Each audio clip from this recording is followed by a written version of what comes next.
unconditional love? What are its origins? Can we align more with love ever and ever more?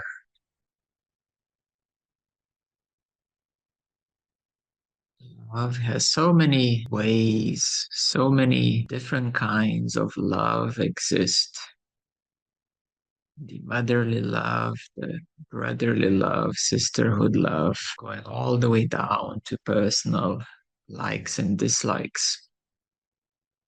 However, its very origin, the supreme God, source, the ocean of love and mercy,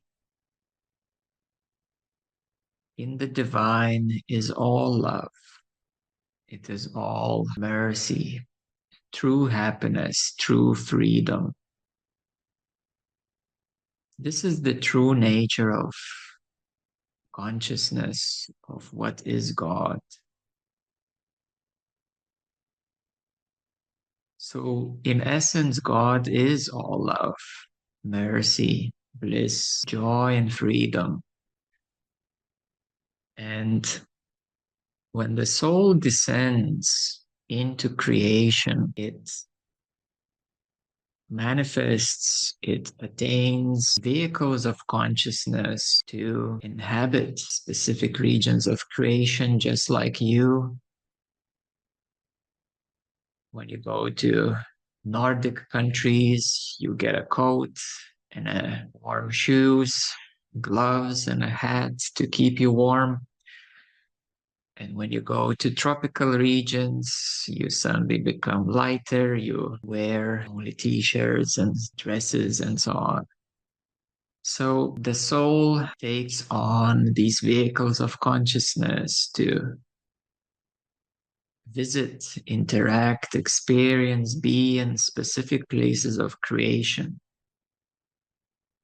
And here on earth, unfortunately, the remembrance of the soul is rare. Even the remembrance of past lives are quite rare. And I want to emphasize that what I just said, the remembrance of the soul is extremely rare. And the remembrance of incarnation of soul into the form of previous past lives is also very rare. So you see, people on earth not only do not remember mostly their past lives,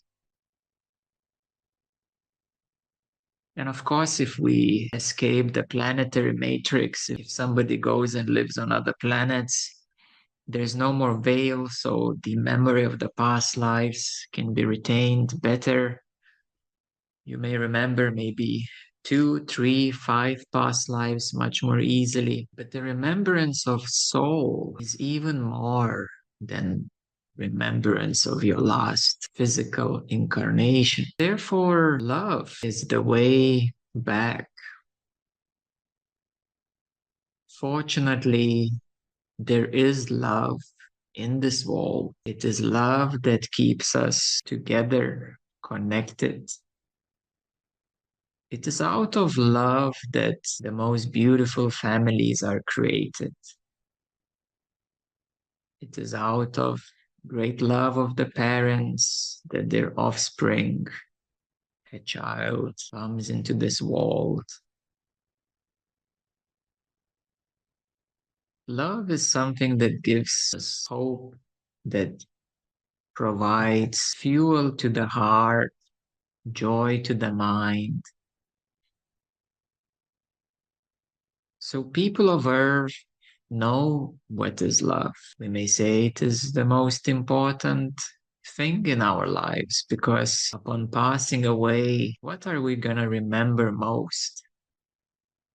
Are we going to remember the amount of video games we played and what technologies we used, what jobs we had, how much possessions we have attained? Or are we going to remember truly meaningful things of life, those that we love, the dearest people in our heart?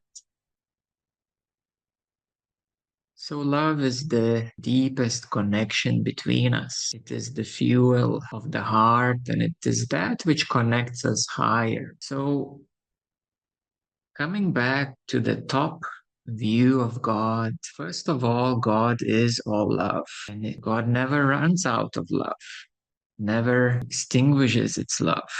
God's love is infinite. So unconditional love is the means and the way to ascend. The ascended masters say that the only shortcut in terms of ascension, the only one shortcut there ever is love. No matter amount of your intelligence or powers or past experiences will be anywhere equal to love in terms of ascension. So unconditional love is truly the infinite God's love. And if I look from the eyes of God, this love pours down endlessly. This love is first of all what made Satpurush to emanate itself, to emanate 16 original beings, 16 original qualities came forth. And this is how then creation started to take place out of this love. At first, there were created the Brahmanda regions, and then over many yugas, many long periods of time, finally, Lord Brahm created his own corner in the vastness of existence, which is called Brahmanda universes, and we inhabit one of those. Even this creation he made out of love because he wanted to create, he wanted to express himself, to make his own creation, even though it's flawed in many ways, but that is his creation. Of course, there are beautiful things in the universe and there are difficult ones, but from the eyes of Supreme God, not only creation came forth, but it is this love that gives the power to all creation. And it's like the electricity that runs through everything. If this love would be withdrawn from God, everything would dissolve. If God would withdraw love, everything would dissolve. Just like your electrical devices would become meaningless, they become lifeless. So the same way, if God's love withdraws, then dissolvement takes place. So therefore, everything is powered by love in reality. Now, in the Brahmanda regions, there is more and more mind, matter, and there is positive and negative currents. Therefore, the more there is mind, the less there is love. The more there is selfishness, the less there is heart. So the lower universes of Brahmanda have less presence of God Supreme. Some people even ask if God exists at all, but they don't understand that their own breath, their own cells of the body are sustained by God. But let the mind play its role, doubt and question the existence of everything, even the ability to think and to have an idea of non-existence of God is still powered by God. So we have a cosmic illusion, the cosmic game going on. But keeping on the topic of unconditional love, we may need to understand that love is everywhere. Love sustains everything, permeates everything. But then on top, we have the lower creation. We have more mind, more matter. So it takes a certain attention away. Attachment, desires creep in, ignorance settles in. So this creates a certain experiential distance from this great love. It is experiential distance, but in reality, there is no distance. And this is the cosmic Maya playing itself out. So unconditional love is the invitation that is ever extended by your inner guides, by the gurus, by God. It is the ever extended invitation to each of you every moment to turn inwardly, to turn to your soul, for the soul to return back home, true home. So no matter how much chaos or even more chaos if there is created, unconditional love is always sending its invitation forth to every living being. We know that even in the darkest moments and even the most severely distorted human beings, deep, deep in their heart, they want love, but they do bad things because they know not better. But no problem. There will be next lifetime. An invitation will be given. Even if it takes 1,000 lifetimes, invitation is still valid. So the soul chooses its course of action. So whatever happens in your life, whatever you do in your life, even if something bad happens or you break someone's heart, but God's love, unconditional love, extends the invitation all the time to every single soul.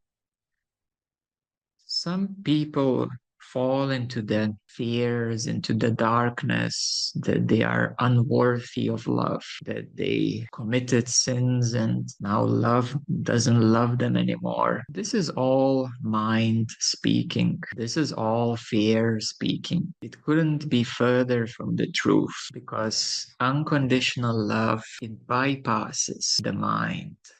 It bypasses the veils, the illusions. It will always find its way. Unconditional love sometimes requires sacrifice. And sacrifice means that you have been holding on to something which is ultimately not of higher love. So now you have to sacrifice it. You have to let it go. So sometimes it is definitely not easy. Another thing is that we don't have to earn unconditional love. It is not the love of relationship. It is not the love because there is no because. Because means because. There is a cause and thus there is an effect. It's conditional. I love you because I don't want to feel lonely. I love you because you're so beautiful. I love you because I feel safe with you. I love you because there's nothing else for me to do as such or to be with. So these are all conditions. Love because. Even in a way, mother loves her child because it is her child. Parents love their children because these are their children. This is more hardwired love. It is an expression of unconditional love, but in reality, from the bigger view, there is a condition because as now people say, it is a mini version of you. You have brought into life a mini version of you, your child. So in reality, there is a condition. Of course, a mother and father will love their child no matter what. Whatever crazy or bad or stupid they will do, the parents will still love them at the end of the day. So this part is unconditional, to love no matter what. But if we extend this love to a broader perspective, you can love everybody and everything no matter what. When you transcend your personality, when you connect with your soul, the nature of your soul is love too. It is made of God's love. It has love of God within itself too. So by connecting with your own soul, you will already experience bliss, love, wholeness. And many people, many yogis, by experiencing the nature of their soul, they already sometimes believe that that is God. Well, actually, it is true in some way because the soul is God, is made of God. In the heart of the soul is God. So by experiencing the nature of your soul, you will find that it is love. And soul's love is unconditional. It may have had to take on an incarnation of this lifetime or past lifetime. And let's say maybe in the past lifetime it was more troubled one and you were incarnated into some difficult area of the world, maybe World War One or some other past troubled times, and it was a short life.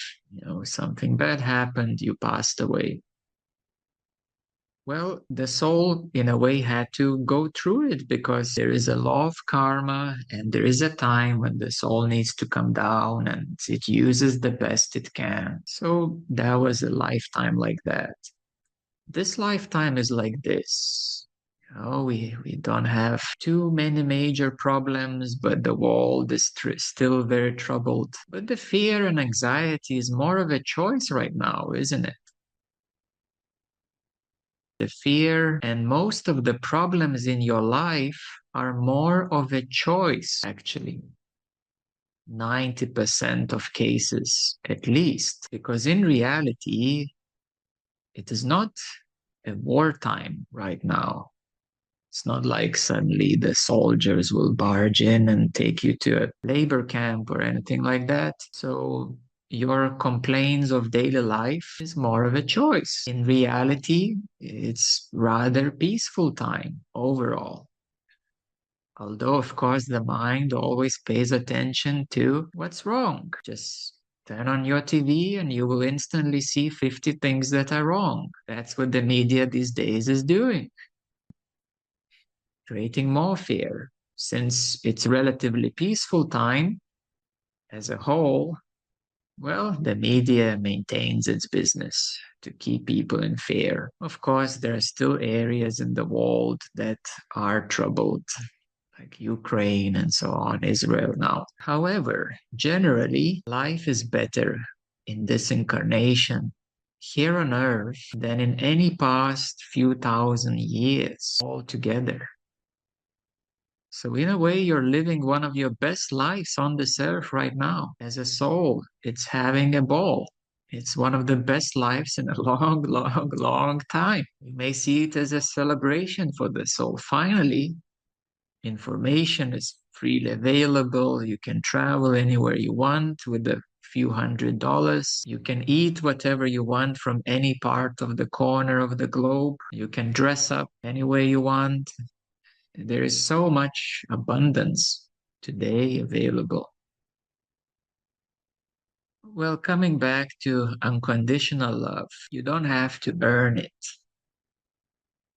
This is another mental conditioning that we need to earn things here. We need to make our living, especially in the West. There is so much self-centeredness in the West. The mentality of the Western people is very self-centered, individualistic. As soon as you go to the east, India, Thailand, Indonesia, any other countries, you will see that they always flock together, like 3, 5, 10 people. Even the simplest tasks. Well, we visited many Eastern countries. So let's say, I will give a very simple example. If we go to a simple coffee shop or restaurant, let's say somewhere in Thailand or Indonesia, you see that there is like 10 people, 10 staff for a small place. Somewhere in Sweden, there would be probably one person. And there is maybe five at least, 10 most likely. And one holds the dish, another one does the drinks, and another one does something else. And they're so connected, so social. They keep on talking to each other all the time. They keep on laughing, giggling, even doing the most basic jobs, not earning much.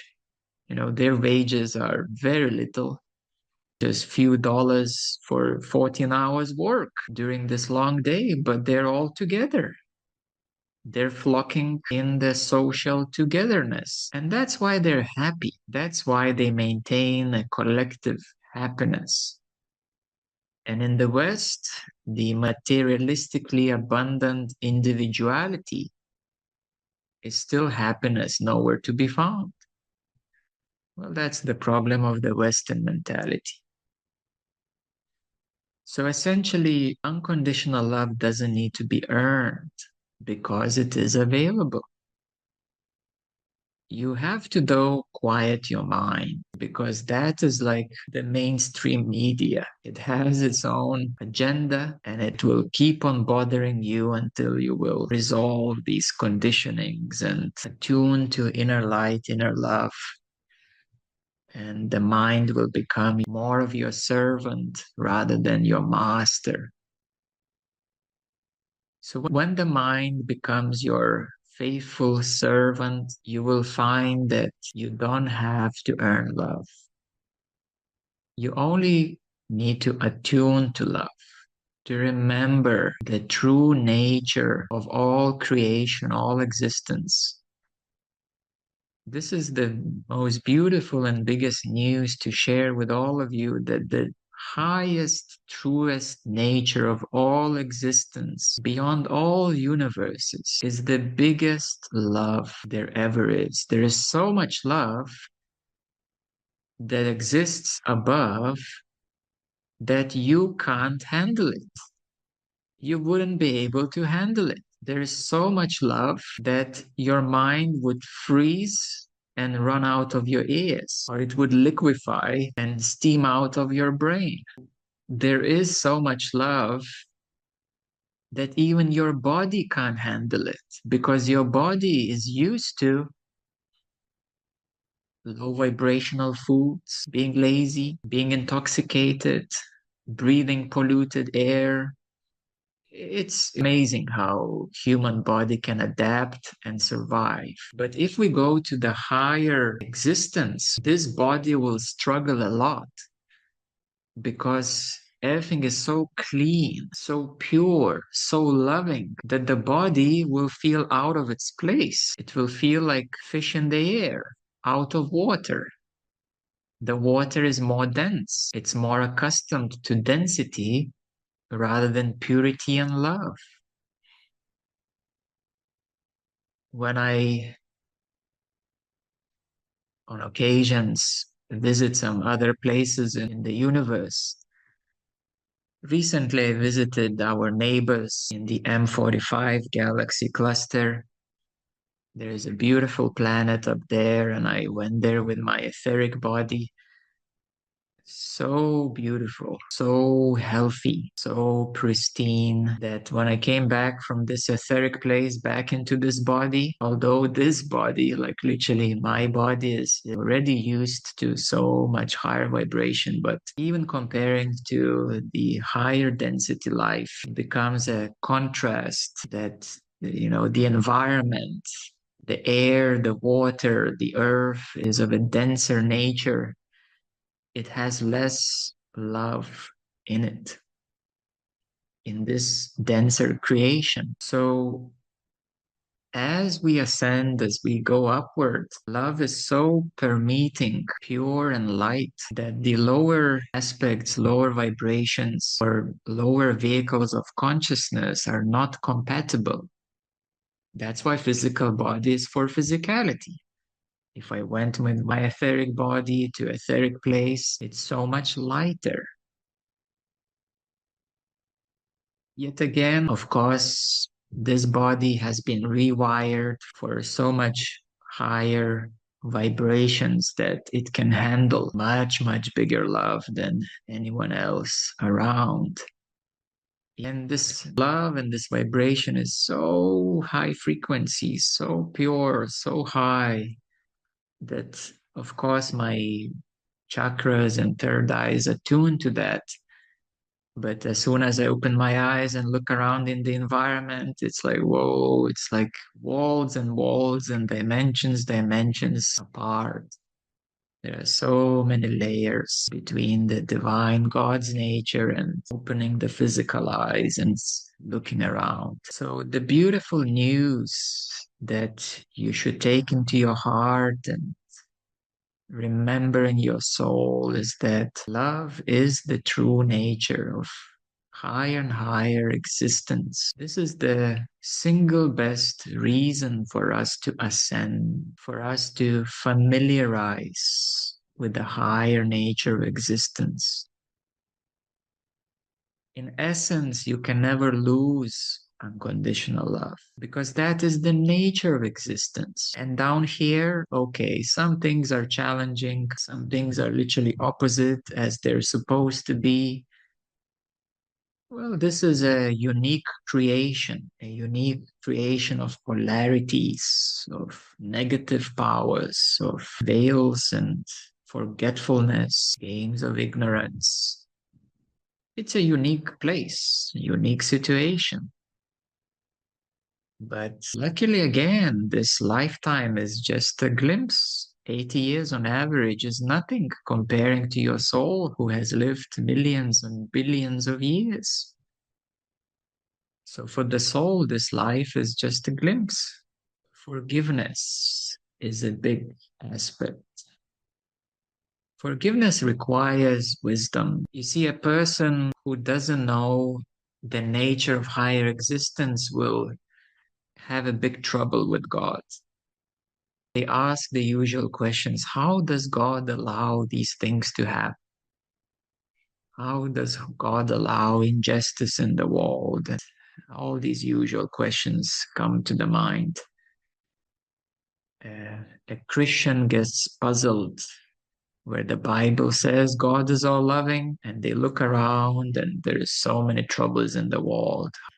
How does a simple Christian resolve these two complete extremities in his head or her mind? Well, there is a huge bridge to be bridged. There is a long ladder of ascension to climb. There's a far distance of the divine light and sound stream to rise up to for this common Christian reading the Bible. Essentially, all the injustices of the world are due to ignorance, not only your ignorance. That would be easiest explanation and easiest way to remove responsibility, but it is the ignorance of essentially Lord Brahma, his creation, the selfishness of Lord Brahma who created the three worlds. The three worlds are the whole universes of Brahmanda, matter, and then the cosmic regions, subtle regions, and physical regions. All of that was created out of selfish purpose, of a selfish intention. So injustice reaches to the very origins of existence. This injustice is known all the way to the very top of the divine. To truly understand the challenges on Earth, we need to look at the history of the solar system, the history of this galactic quadrant, the history of the whole galaxy, the history of this universal quadrant of galaxies, the multi-dimensional history of this whole universe, the history how this universe was made, and the history of who made this whole universe. So learning and gaining wisdom and experiences of how it was all made is how you will finally overcome any injustices, how you will understand the wisdom of creation and miscreation. In the Gnostic texts of the mystery schools of the old ancient days, it is known that there was a demiurge, the fall of the angels, the fall of God, of a lower God, selfish one. But we need to have a simple, fundamental understanding that this love sustains all creation, including these selfish regions of creation.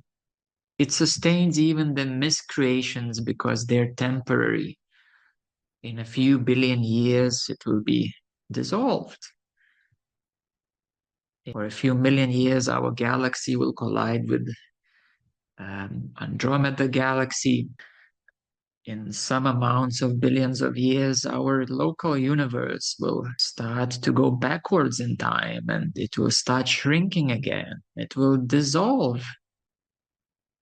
And this is called the smaller cycle of dissolution. And there is a bigger cycle of dissolution that all Brahmandas eventually will dissolve. All the miscreation will dissolve. Even all Par-Brahmandas will dissolve.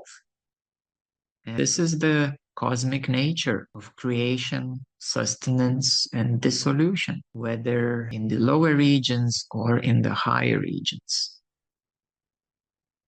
So don't worry, everything is temporary in reality, but your soul itself is indestructible because the soul can only be suppressed, but it cannot be destroyed because the soul is born, is made out of the spark of God, Satpurush.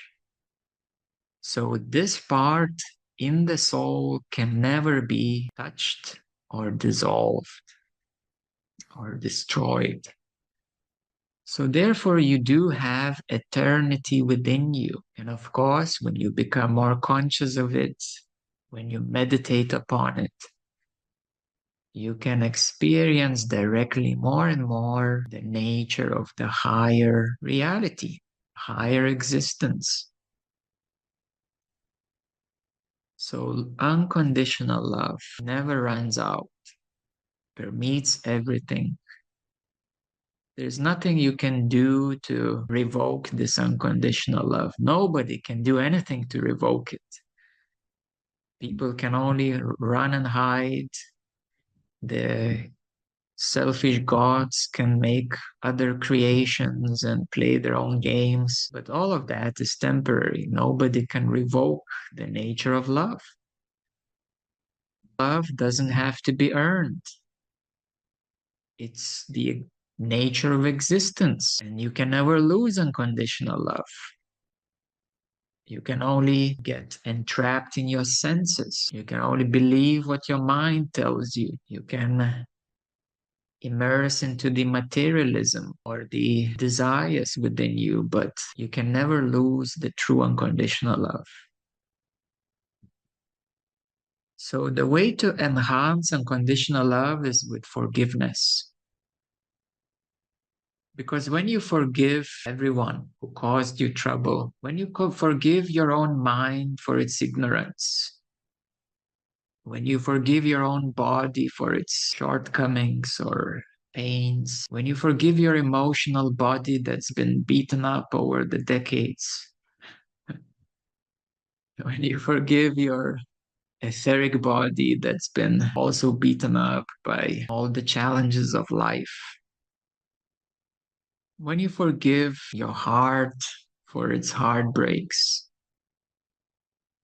when you forgive everybody and everyone for all the troubles that you have ever experienced,